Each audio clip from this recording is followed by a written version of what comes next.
Good morning, everyone. Jen Tozser, your portfolio manager here.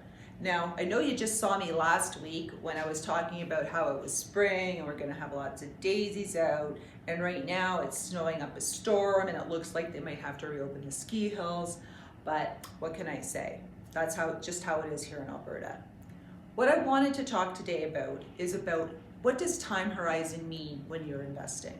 And the reason I wanted to talk about this is I get a lot of client questions about it, which is fine. We're happy to answer questions, but we do your annual updates where we're checking what's going on. And as you've been my client for longer, you're getting closer to retirement, I have clients say to me, well, is my time horizon short now? Is it no longer long term? When you think of your time horizon, I want you to think of how long your portfolio is going to endure.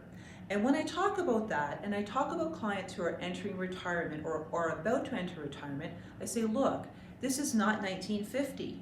You don't retire when you're 65 and your life expectancy was 64. Today, when you retire, you are likely going to live for another 20 or 25 or 30 years. So that means your time horizon is still long.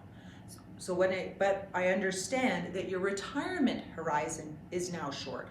So I know that you're coming up to retirement in 5 years. I know that you're going to convert to your RIF in 2 years.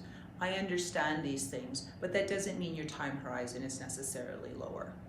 So how do we manage money differently when you're retired or you're drawing from your portfolio? Essentially, the portfolio is basically the same.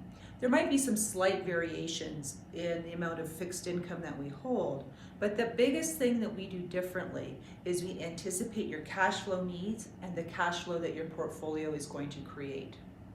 Now, the second question I get is, well, what are your exceptions? And I say, well, there's two big exceptions that I see where clients of mine have short-term time horizons. The first one is when it's an RESP.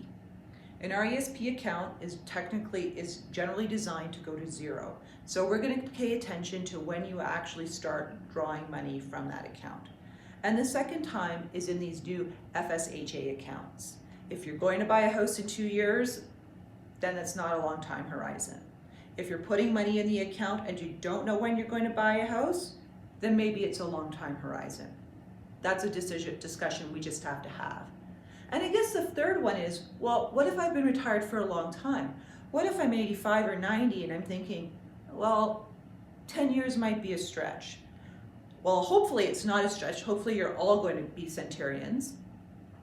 But what I'm going to tell you is that that's when we're going to have a conversation about how much money you want.